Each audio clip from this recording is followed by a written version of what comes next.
Friends, आज हम लोग नए टॉपिक के साथ हिस्टोग्राम में कल हमने हिस्टोग्राम का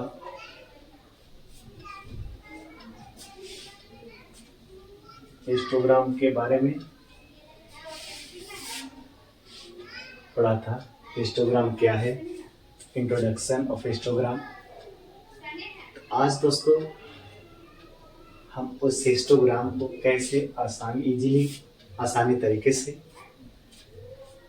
इजी वे में कैसे उसको क्वेश्चन को कंप्लीट करेंगे वो मैं देखूंगा।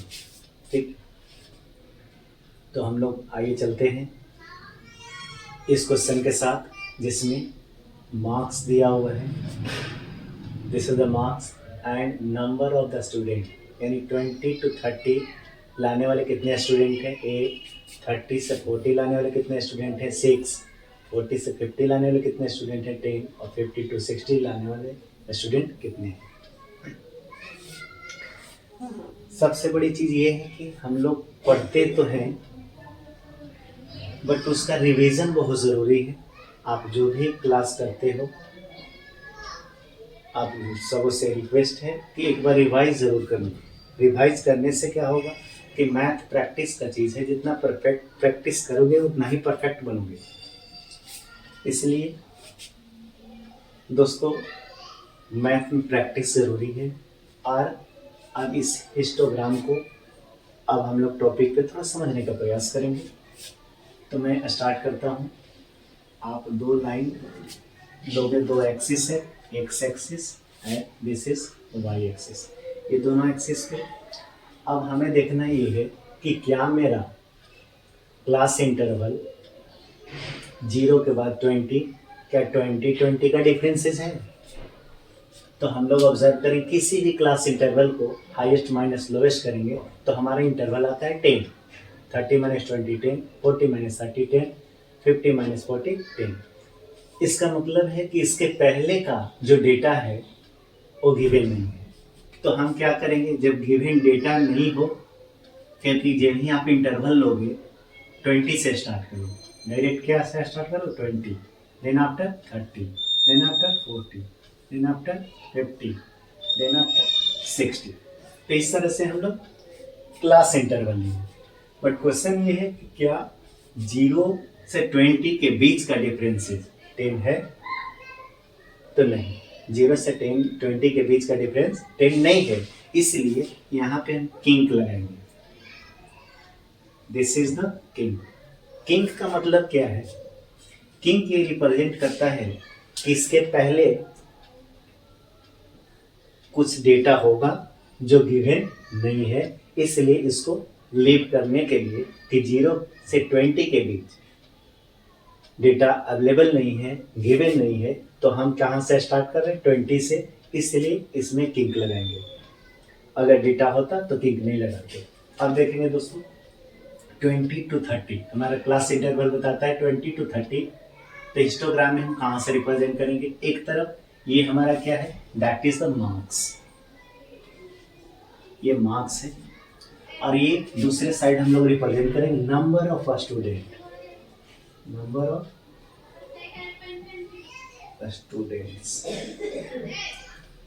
अब नंबर ऑफ स्टूडेंट में स्केल लेना बहुत जरूरी है, क्योंकि ये हम हिस्टोग्राम बना रहे हैं तो scale it is very important. आप स्केल ले लो।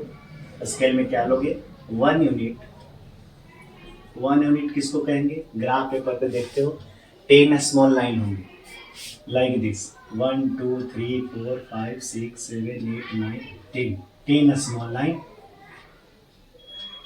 को ही एक यूनिट कहा गया। तो आप यूनिट कहो या 10 स्मॉल लाइन कहो, इज इक्वल टू, हम लोग इसमें क्योंकि ये सारे नंबर 2 के मल्टीपल में तो नहीं है, बट हम अगर 2 का स्केल ले तो थोड़ा इजीली रिप्रेजेंट कर सकते हैं, is equal to 2 students.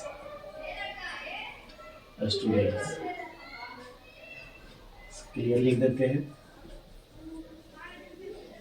Student. Clear. अब देखो यहाँ पे लेंगे 2 4 6 8 10, रिप्रेजेंट कीजिए 20 to 30 कितने स्टूडेंट है, 20 to 30 that is 8.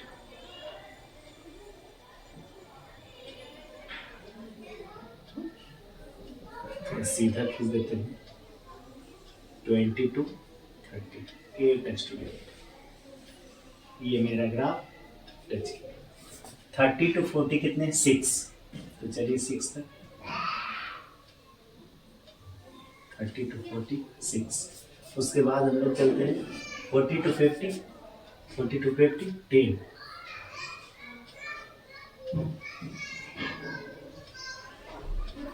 थोड़ा स्केल नहीं है इसलिए कर थोड़ा लाइन खींचने में टेढ़ा हो रहा है, बट नो प्रॉब्लम, हम लोग इसको फिनिश करेंगे। Is it clear? Now that is 50 to 65 और यहाँ बीच में क्या होगा 5 होगा। इस तरीके से हमारे हिस्टोग्राम बन के तैयार हो जाएगा। हिस्टोग्राम में मेनली ध्यान ये रखना है, अगर डेटा नहीं है तो किंक लगाएंगे और डेटा है तो किंक की ज़रूरत नहीं है। अब मार्क्स हमारा कहाँ इसमें मार्क्स कटने की संभावनाएं होती है दोस्तों, इस पर हम लोग डिस्कस थोड़ा कर लेते हैं। पहले एक्सिस होना चाहिए, first thing. Second thing zero origin होना चाहिए।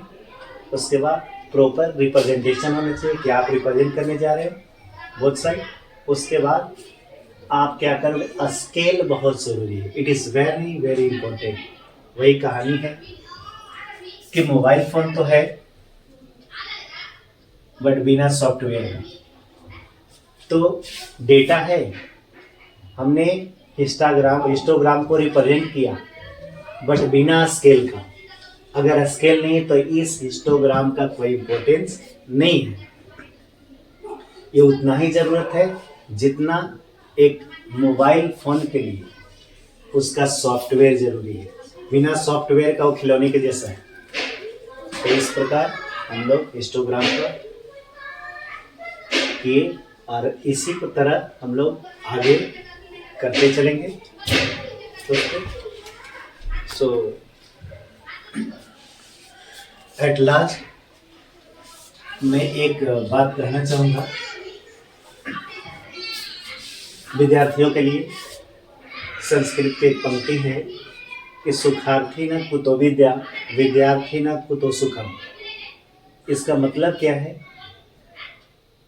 सुखार्थी न कुतो विद्या, सुख चाहने वाले को विद्या कहाँ और विद्या चाहने वाले को सुख कहाँ। जो विद्यार्थी अगर सुख चाहते हैं, ऐसा स्टूडेंट लाइफ में ऐसा आराम करना चाहते हैं, उनको विद्या नहीं आएगी। और जो अभी स्टूडेंट लाइफ में कष्ट कर लिया उसको होल लाइफ उसका क्या होगा, that is the very very enjoyful गुजरेगा। क्यों? क्योंकि अभी का कष्ट बाद का आराम है। इसलिए दोस्तों फ्यूचर बनाने के लिए प्रेजेंट को अच्छा करना पड़ता है। इसलिए फ्यूचर को ध्यान में ना रख के प्रेजेंट को बेहतर बनाओ, आपका फ्यूचर अच्छा होगा। That's all, thank you. Next video मिलते हैं।